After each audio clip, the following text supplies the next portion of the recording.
Comparison valid है तो हम आईडीएफसी फर्स्ट बैंक में एक इन्वेस्टमेंट की कॉल ले सकते हैं।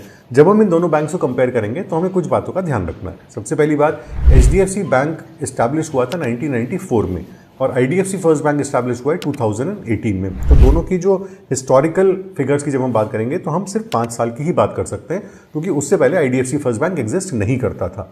उसके बाद हमें जो भी प्रोजेक्शंस इसके लेके चलने हैं, हमें इस बात को समझना है कि आने वाले 10 सालों में इंडियन बैंकिंग सेक्टर कहाँ पहुँच सकता है और उसके साथ ये दोनों बैंक्स किस तरीके से ग्रो कर सकते हैं।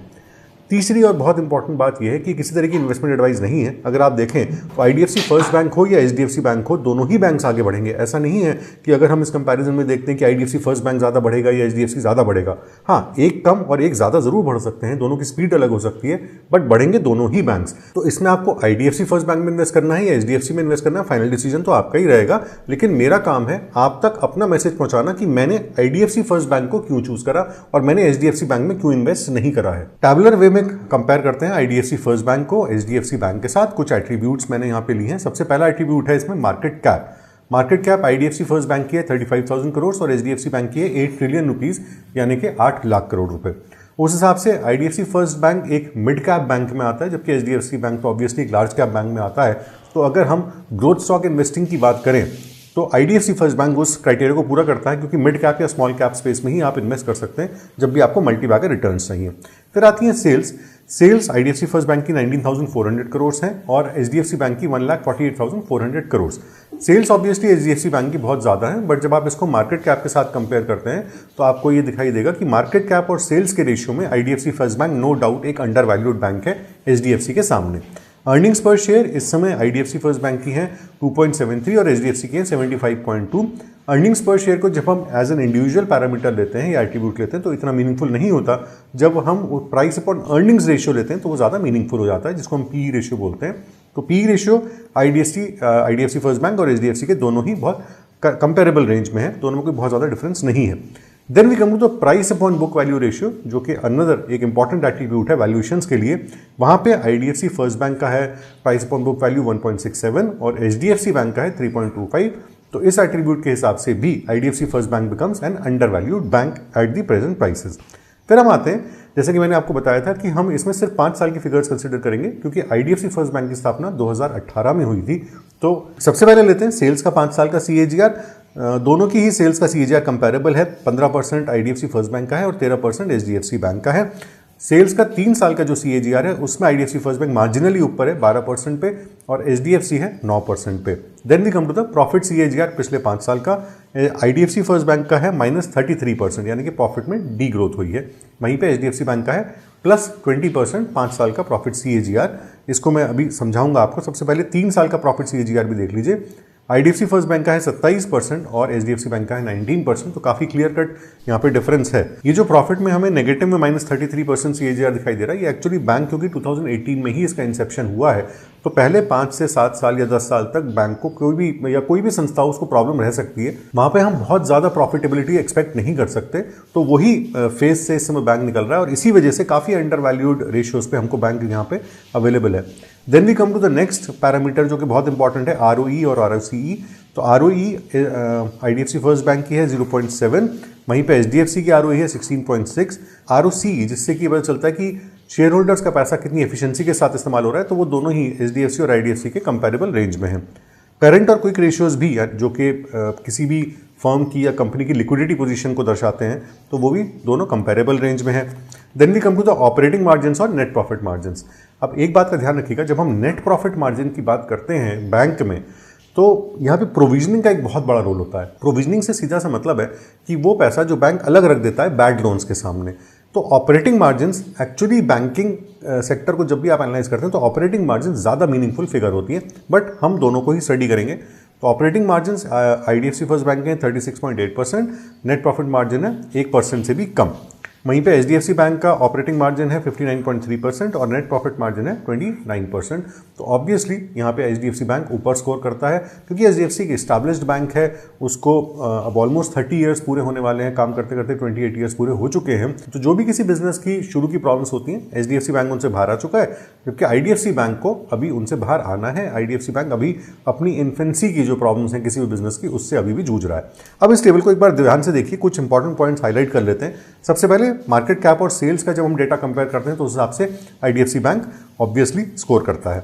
देन अर्निंग्स पर शेयर इंडिविजुअली देखना बेकार है। पी रेशियो जब हम देखते हैं तो वहां पे दोनों ही बैंक्स कंपेरेबल हैं, तो यहाँ पे भी एक टिक मैं आईडीएफसी बैंक को इसलिए दूंगा क्योंकि आईडीएफसी बैंक एक मिड कैप बैंक है, तो अगर वो एक बड़े बैंक की पी रेशियो पे काम कर रहा है तो इट इज़ गुड। जबकि अक्सर जो ग्रोइंग इंडस्ट्रीज होती हैं या जो बहुत फास्ट ट्रैक ग्रोथ पे होती हैं और जिनका स्टॉक बहुत तेज़ी से ऊपर बढ़ रहा होता है, वो कई बार बहुत हाई पी पे भी चली जाती हैं। ऐसा बहुत सारे स्टॉक्स के साथ होता है, बहुत सारे ग्रोथ स्टॉक्स के साथ होता है। बट क्योंकि आईडीएफसी फर्स्ट बैंक ने अभी तक कोई बहुत बड़ी ग्रोथ उसके शेयर ने ली नहीं है, इसलिए उसका पी रेशियो अभी भी कंट्रोल में है। प्राइस अपॉन बुक वैल्यू के हिसाब से again IDFC first bank is under valued. बाकी सेल्स की फिगर मैं दोबारा डिस्कस नहीं करूंगा। ऑपरेटिंग मार्जिन के हिसाब से भी आईडीएफसी फर्स्ट बैंक काफी कंफर्टेबल पोजीशन में है। अब आता है डिसीजन का वक्त कि हमें आईडीएफसी फर्स्ट बैंक में इन्वेस्ट करना चाहिए या एचडीएफसी बैंक में इन्वेस्ट करना चाहिए। देखिए, मैं तो एक ग्रोथ स्टॉक इन्वेस्टर हूं, तो मुझे तो ऐसी ही अपॉर्चुनिटीज अच्छी लगती हैं जहां कम से कम 10, 15 या 20 गुना मल्टीप्लिकेशन के चांसेस हों और इंडस्ट्री में भी इतना स्कोप होना चाहिए कि इकोनॉमिक एक्सपेंशन के साथ साथ इंडस्ट्री आगे बढ़ सके। जहाँ तक इंडस्ट्री और इकोनॉमिक एक्सपेंशन का सवाल है तो 2047 तक यानी कि आने वाले 25 सालों में ये प्रोजेक्टेड है कि इंडियन इकोनॉमी $3 ट्रिलियन से बढ़ के $40 ट्रिलियन को अचीव करेगी, यानी कि करीब 13-14 गुने का हमारी इकोनॉमी में फर्क आएगा। पर कैपिटा जीडीपी हमारी बढ़ के जो इस समय $2000 पर कैपिटा है, पर पर्सन है, वो बढ़ के $20000 पर पर्सन हो जानी चाहिए आने वाले 25 सालों में। इतने बड़े इकोनॉमिक एक्सपेंशन में बैंकिंग सेक्टर की तो कितनी ग्रोथ होनी है, हम इसको सोच भी नहीं सकते। ऑब्वियसली जो बैंकिंग हमको आज दिखाई दे रही है, इससे कई हजार गुना ज्यादा हमको ये बैंकिंग 25 साल बाद दिखाई देगी। वहां पे आईडीएफसी फर्स्ट बैंक जैसे मिड कैप बैंक्स मेरे फेवरेट्स रहेंगे।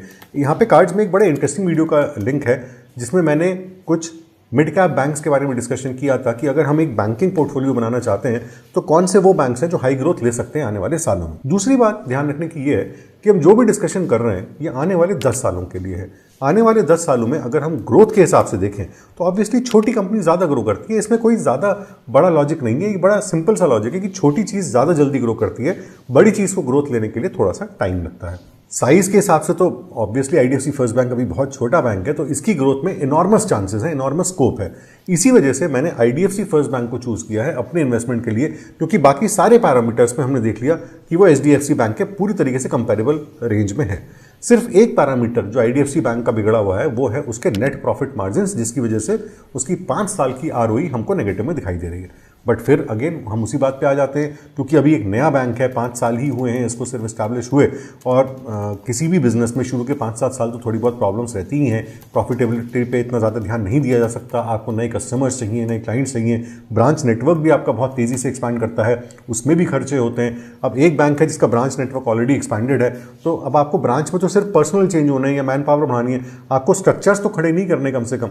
यहाँ पे इस समय बैंक एक्सपेंशन मोड में है तो ऑब्वियसली उसके खर्चे भी ज़्यादा होंगे। बट सारे एक्सपेंशन को ध्यान में रखते हुए भी, इंडियन इकोनॉमी में जितना एक्सपेंशन है उसको भी ध्यान में रखते हुए, I think IDFC first bank is doing an excellent business. और क्योंकि इतना बड़ा बैंक है, आईडीएफसी फर्स्ट बैंक भी कोई छोटा बैंक नहीं है, वो तो हम उसे एचडीएफसी से कंपेयर कर रहे हैं इसलिए हमको ऐसा लग रहा है कि ये बहुत छोटा बैंक है, बट अपने आप में ये भी बहुत बड़ा बैंक है, इसकी काफ़ी अच्छी पैन इंडिया प्रेजेंस है।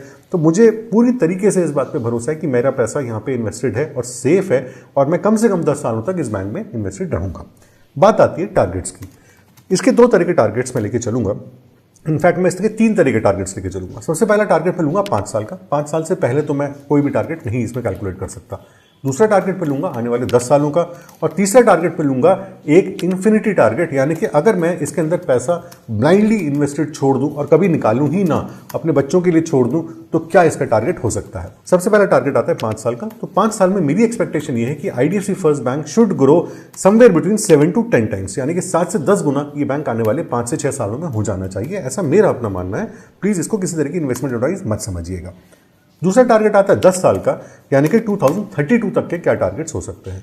2032 तक जहां तक मैं समझता हूं 25 से 40 टाइम्स की ग्रोथ आईडीएफसी फर्स्ट बैंक में आनी चाहिए, जिस हिसाब से हमारी बैंकिंग और हमारी ओवरऑल जीडीपी एक्सपैंड करेगी आने वाले 10 सालों में। Then comes the infinity target, कि अगर हम इसको बिल्कुल छोड़ ही दें, इसमें से एक भी पैसा बाहर ना निकालें, मेरे हिसाब से ये सबसे वाइज डिसीजन होगा कि हम इस बैंक के टारगेट्स कैलकुलेट करना बंद कर दें और सिर्फ अपना पैसा इसके अंदर इन्वेस्टेड छोड़ दें। अगर हम ऐसा कर सकते हैं, अगर बहुत बड़े प्रॉफिट्स आने के बाद भी हम इसमें प्रॉफिट बुक ना करें, तो हु नोज कि ये बैंक कितना मल्टीप्लाई कर सकता है। और यही सारा कॉन्सेप्ट रहता है हमारी मल्टी बैगर वर्कशॉप का भी, जिसमें हम हाई ग्रोथ स्टॉक्स को सिलेक्ट करते हैं जो कि बहुत बड़े बड़े टारगेट्स अचीव कर सकते हैं, बहुत बड़ी बड़ी ग्रोथ ले सकते हैं। जब आप सारे स्टॉक्स ही इस तरह के हाई ग्रोथ वाले अपने पोर्टफोलियो में रखते हैं, तभी आपके पोर्टफोलियो को एक बहुत बड़ा बूस्ट मिलता है। मेरी मल्टी बैगर वर्कशॉप में भी मैं हर कंपनी का टारगेट, फर्स्ट टारगेट 3 टाइम्स का रखता हूँ, सेकंड टारगेट 10 टाइम्स का रखता हूँ। बट IDFC फर्स्ट बैंक में मैं 3 गुना होने पर तो ऑब्वियसली पैसे बाहर नहीं निकालूंगा, मैं कम से कम इसके 10 टाइम्स होने की वेट करूंगा।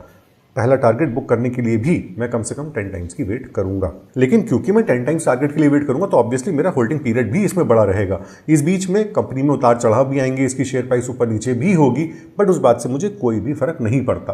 दूसरी बात आती है कि क्या मैं कंपनी को बहुत क्लोजली फॉलो करूंगा, IDFC फर्स्ट बैंक के एक एक चिट्ठी जो ये BSE पे या NSE पे रिलीज करते हैं, क्या मैं उसे पढ़ूंगा? बिल्कुल भी नहीं। मैं IDFC फर्स्ट बैंक के रोजमर्रा के ऑपरेशंस में ध्यान नहीं दे सकता। मुझे इतना यकीन है कि IDFC फर्स्ट बैंक ग्रो करेगा। अब उस ग्रोथ के लिए इसका क्या पाथ होगा, ये तो बैंक के ऑफिशियल्स को डिसाइड करना है, उसके मैनेजमेंट को डिसाइड करना है। वो डिसीजंस मेरे नहीं है। एज एन इन्वेस्टर मेरा काम था इस बैंक में इन्वेस्ट करना, वो मैंने कर दिया है और अब मैं कम से कम 10 सालों तक इस बैंक में इन्वेस्टेड रहूंगा।